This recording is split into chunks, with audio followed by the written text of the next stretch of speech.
Okay, so today we're going to be diving into something pretty heavy. Yeah. 9/11. It's It's one of those things where a big one. it's a big one and everybody remembers where they were when it happened. Oh, yeah, absolutely. And we're going to be going beyond just the headlines and kind of looking at like the specific. Yeah, getting into like the mechanics of it all. Yeah. And maybe that'll give us a little more insight into the why as well. Exactly. So to do that, we've got some historical accounts that kind of lay out like a really chilling timeline of that day. Yeah, it's when you look at the planning that went into this, It's meticulous, it's crazy. Yeah. We're going to be focusing mainly on the mechanics of the attacks and in particular the 4 flights that were involved. Yeah, each flight is like a story in itself. Yeah. But when you look at them together, it's just really paints a terrifying picture. Yeah. So let's start off with American Airlines Flight 11. This one departed Boston, Okay. headed for Los Angeles. Pretty standard, right? Seems like it. Yeah. 81 passengers were on board out of a possible 158, so not even half full. That's interesting. That low passenger count is something we're going to see across all 4 flights. Oh, really? Huh. It might seem like a small detail, but it could point to something more deliberate, strategically. Oh, so maybe to minimize casualties on the planes themselves. Potentially. I mean, to maximize the impact at the targets, right? Yeah, that's a chilling thought, but yeah. Yeah. Something to consider. Okay, so 47 minutes after takeoff, Flight 11 crashed into the North Tower of the World Trade Center. It was going 440 miles per hour. Wow. And it was carrying almost 10,000 gallons of jet fuel. It's like a flying bomb. Yeah, essentially. Yeah, the fuel ignited instantly. I mean, just engulfed the tower in flames. Tragic. All right, next up, we've got United Airlines Flight 175, also a Boeing 767, also flying from Boston to LA. Even fewer passengers on this one, only 56. Out of a possible 168. Wow, so even less. Yeah, and here's where things get even more disturbing. The crash of Flight 175 into the South Tower was broadcast live. Oh, wow. On television. Yeah. So it's one of the most witnessed acts of terrorism in history. Yeah, and that, I think, is one of the things that makes it so... Oh, yeah. I mean, I remember watching it live on TV. Yeah, it's like... It was like something out of a movie, but so much more real and terrifying, you know? Yeah. The plane hit the South Tower at 540 miles per hour with over 9,000 gallons of fuel. That live broadcast element, I think, is so crucial because it instantly transformed it, from a local tragedy to a global event. Right. And it just permanently altered our sense of security and vulnerability, I think. I mean, the whole world watched in horror as those towers burned. Okay, moving on to American Airlines Flight 77.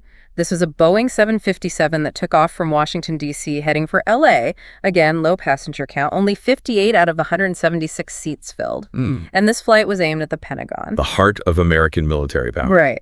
At 9:37 a.m., Flight 77 crashed into the Pentagon at 530 miles per hour. Was it? It was carrying a slightly lower fuel load than the other flights, about 4,000 gallons. But still. I mean, even with a slightly lower fuel load, Yeah. the symbolic significance of the target is enormous, right? Oh, yeah. This wasn't just about destruction. It was a direct assault on American military might. Yeah. Okay, so lastly, we have the story of United Airlines Flight 93, also a Boeing 757. This one was supposed to fly from Newark to San Francisco, but it ended up being delayed for 42 minutes. Okay. This delay, and again, the incredibly low passenger count, only 37 out of 182 seats, is really important to what happened next. Right. So because of that delay, passengers on Flight 93 were actually able to learn about the attacks on the World Trade Center and the Pentagon. So they knew what was happening. They knew. They knew they were in danger. Yeah. In an incredible act of bravery, the passengers and crew attempted to regain control of the plane. Wow. Their actions prevented the plane from reaching its intended target in Washington, D.C., most likely either the White House or the Capitol building. It's amazing to think about that, These ordinary people, Yeah. faced with this unimaginable terror, they became heroes. Yeah, it's a testament to human courage and resilience for sure. Flight 93 crashed in a field near Shanksville, Pennsylvania at 560 miles per hour. And to think what might have happened if they hadn't fought back. I know, it's just chilling, right? It really is. Their bravery changed the narrative of 9/11. Amidst all the horror and loss, there's this powerful story of resistance, Yeah. of ordinary people rising to the challenge. Yeah. It's We can't forget that these attacks, they didn't just come out of nowhere. Right. They were carefully planned and carried out by Al-Qaeda. Right, Al-Qaeda. A name that, I mean, honestly, it just became like synonymous with terror, right? Yeah. But who were they really? And what led them to do something like 9/11? So their origins actually go back to the late 1980s during the Soviet-Afghan War. Okay. Bin Laden, who was a wealthy Saudi Arabian, was really heavily involved in supporting the Afghan resistance against the Soviets. So they actually started out fighting against the Soviets. That's right.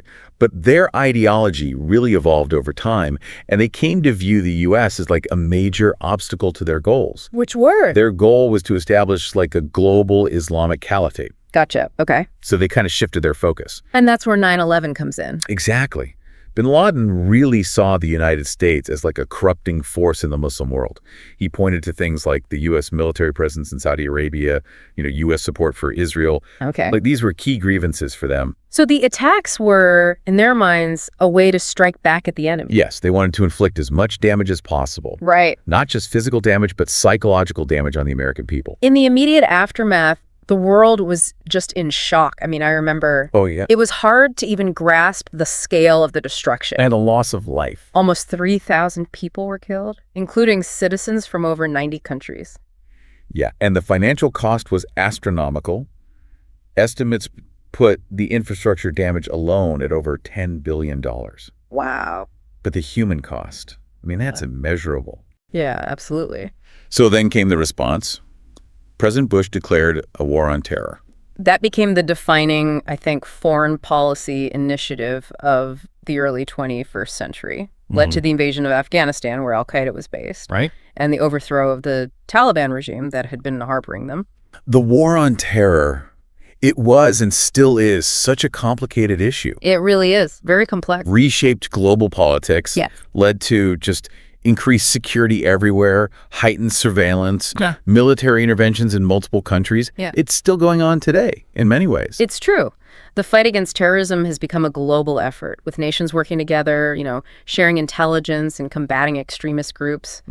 The legacy of 9/11 is complicated, It reminds us of both, like the capacity for violence, but also the resilience that humans have. Yeah. How fragile peace can be, and how important it is to be vigilant, Always.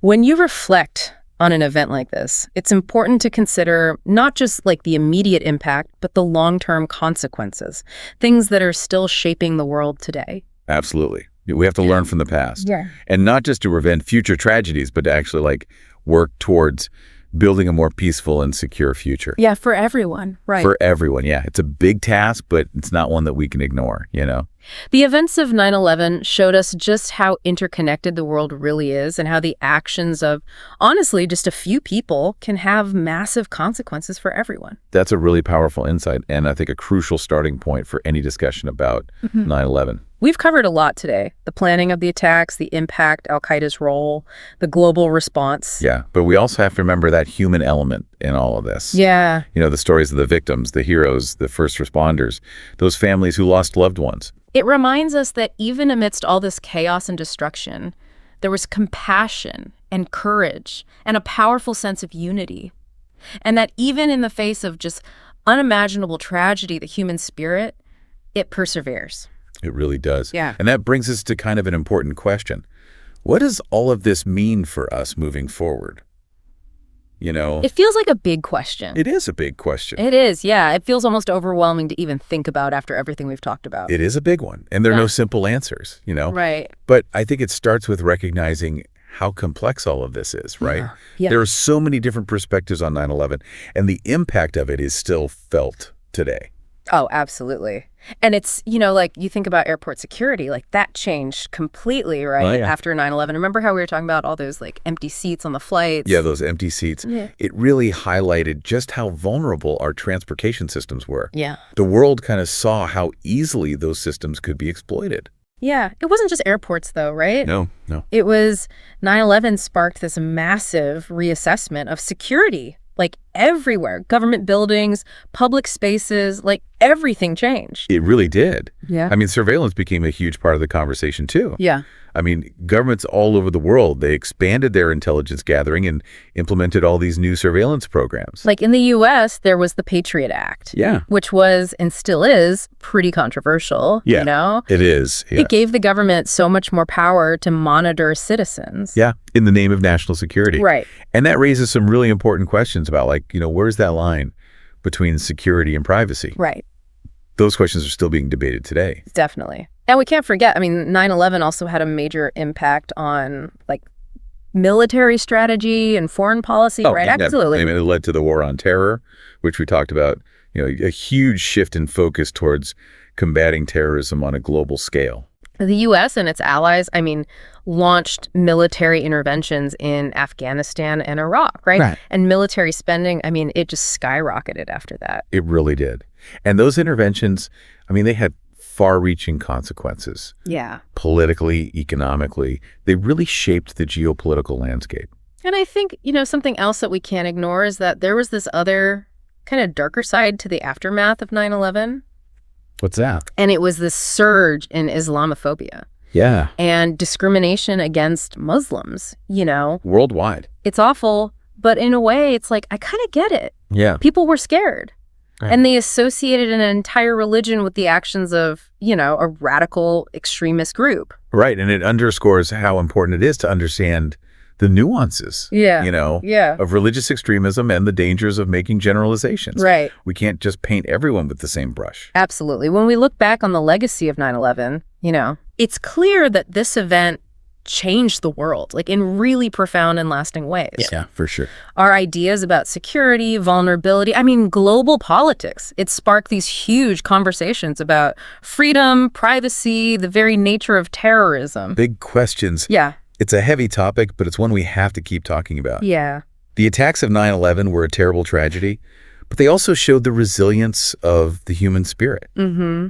That importance of coming together when things are tough. Yeah. I think that's such an important message to remember, and we have to keep learning from that day. Yeah. Keep working towards a future where these kinds of tragedies are less likely to happen, A future where I hope, dialogue and understanding, empathy, these things can help us build a world free from terrorism. Yeah. It's a big goal, for sure, It is, yeah. but it's worth striving for. Well said. This has been a really just thought-provoking deep dive. Yeah. I hope our listeners, walk away with a deeper understanding of 9/11, its complexities and its impact, It's a day that will never be forgotten. Yeah, And I think it's our responsibility to learn from it and work towards a better future. couldn't agree more.